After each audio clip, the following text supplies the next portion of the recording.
Alright, just a small bit of lull in the load time here, but Polar Knight is just about finished up. Two Grandmasters, to say the least, two badasses, more importantly than that.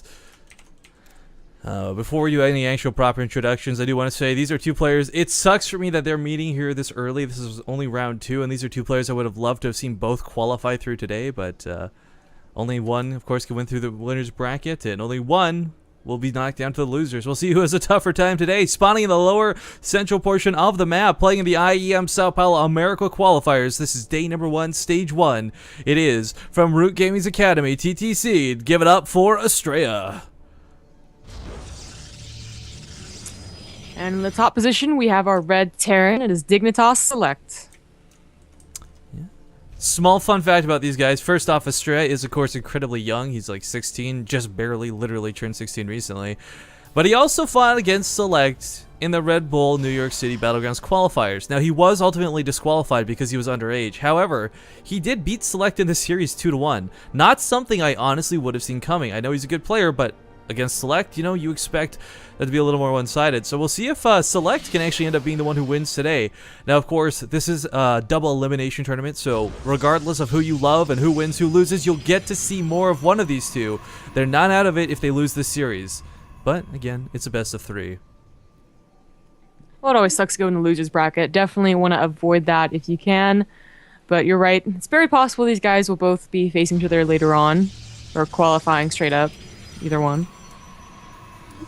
Yeah, it's weird too, because for those who don't know, just a quick thing about the format, every other region only gets 2 people who can qualify. America gets 4 total, so it's literally twice the chance to qualify, not just today, but in tomorrow's stage 2 tournament compared to every other region.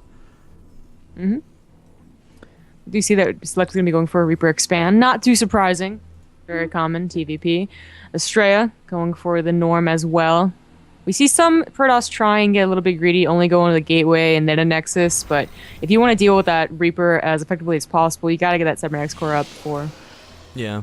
I mean, that's the timing of it, though, right? Like, no matter what rush distance it is, the Mothership core should, as long as you've done it perfectly, come out around at the same time the Reaper approaches your base.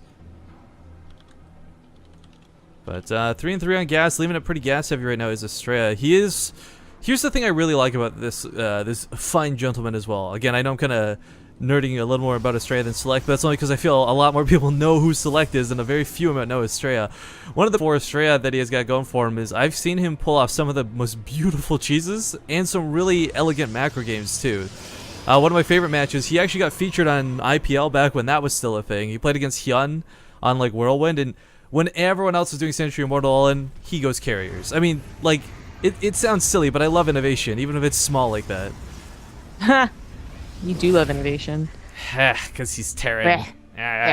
Oh, nice surround on that Reaper, though. This is what I'm talking about.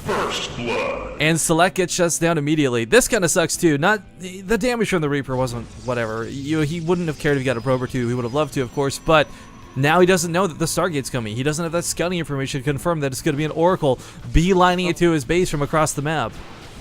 Unfortunately, he didn't send a probe or anything, so he didn't get a Zealot knowing the Engineer Bay block was happening. So that is like the closest you can get an Engineer Bay block to go, and it's going to take a while for it to go down. He sees a probe, you know, and that's pretty, like, you can still get a Nexus after destroying the Engineering Bay. It's delayed, yeah, but it's still very possible. So SelecT really can't tell what's going on. I think Astrea is doing this to fake out the Nexus too, like, because when he builds the Oracle, definitely. This is really intelligent actually by putting the probe there. But no, the Nexus actually does come down, so not a fake, just going to go with a light investment into the Oracle. The point is like, SelecT couldn't tell anything from that timing. You know, exactly. He has no idea. And unfortunately, the Reaper died, so that was super useful for Astrea. Now, he's going to have a lot of unit production, so he's going to be able to obviously he's not going to dash out to the Oracle. You know, sometimes if they're only on one barracks, they have a very tough time defending against it. Oh. But he's not going to be able to take care of both his expansion and his main reliably. Exactly, and I'm just recalling back to that game you and I cast with poor Apocalypse, who, even though he had the production, it was 10 health on the Oracle every time. He just barely couldn't kill it. 3 came by his base, and he was just done for. Astrea is going to be pumping out a couple more Oracles behind this. A common number to see is 3, but once you test the waters for that first one, if you see that your opponent does have, in fact, a lot of production that you can't break through, usually it'll end up being 2 instead of 3. Forge is also coming down behind this, so he might go into, I mean, I know you talk about Oracle into Twilight Council, you know, Charge Archon all the time, but, oh wow, nice Time Warp's gonna help make it a little more annoying. Mothership core But is will it- go down though, so Yeah. not the best control here out of Astrea. Small mistake, but not like he was going to be able to recall or do a photon overcharge anytime soon, having used the energy like that. Yeah.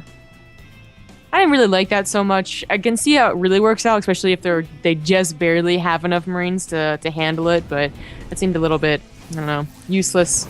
The SCVs are still going down though. Oracle's deal damage really, really fast. This is what I was talking about, not being able to defend both areas reliably, because the Oracle does do so much damage so fast. You have to have them in the literal perfect position on both fronts to really not take any damage from it.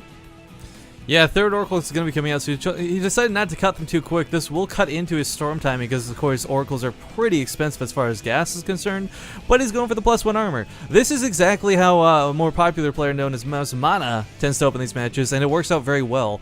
Because, yes, you could just rush charge lots the armor in the storm and to hope to just destroy your opponent, but I love the openings like this where you just harass. You've got the constant choice of using Revelation. There's 3 Oracles, for goodness sake. This is going to require like 12 Marines with Stim Pack to effectively deal with them. That's going to be interesting to see how this goes. Now, SelecT's not playing the full. He's just going to get a missile turret. That's not just for the defense. He Oh, didn't know there's God. the Oracles, but oh my god. That was a bit of a ransack there. Up to 10 workers killed now, and Astrea hasn't lost an Oracle yet.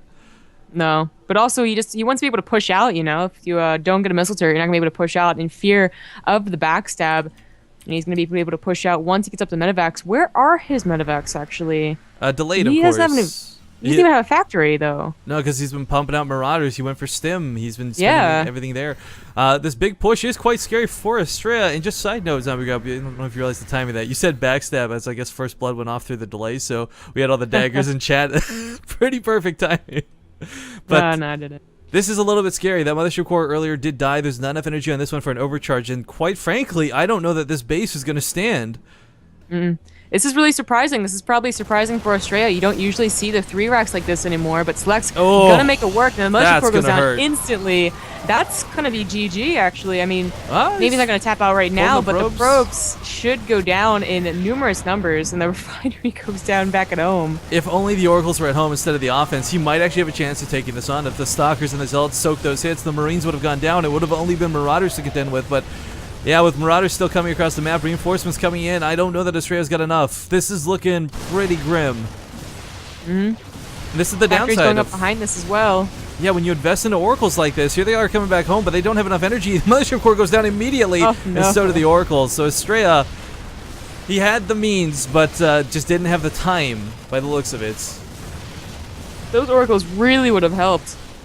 And I mean, 3 of them, Marines would have gone down so fast, but that's the entire probe line of the natural, and yeah, Astrea knows coming back now it's going to be so difficult. It's GG's. Man, so much of that boils down to if he still had that Mothership Core from that first time. Can you imagine how different that would have been? He would have survived. He would have taken probe damage, but he would have survived and then maybe been able to do something with it.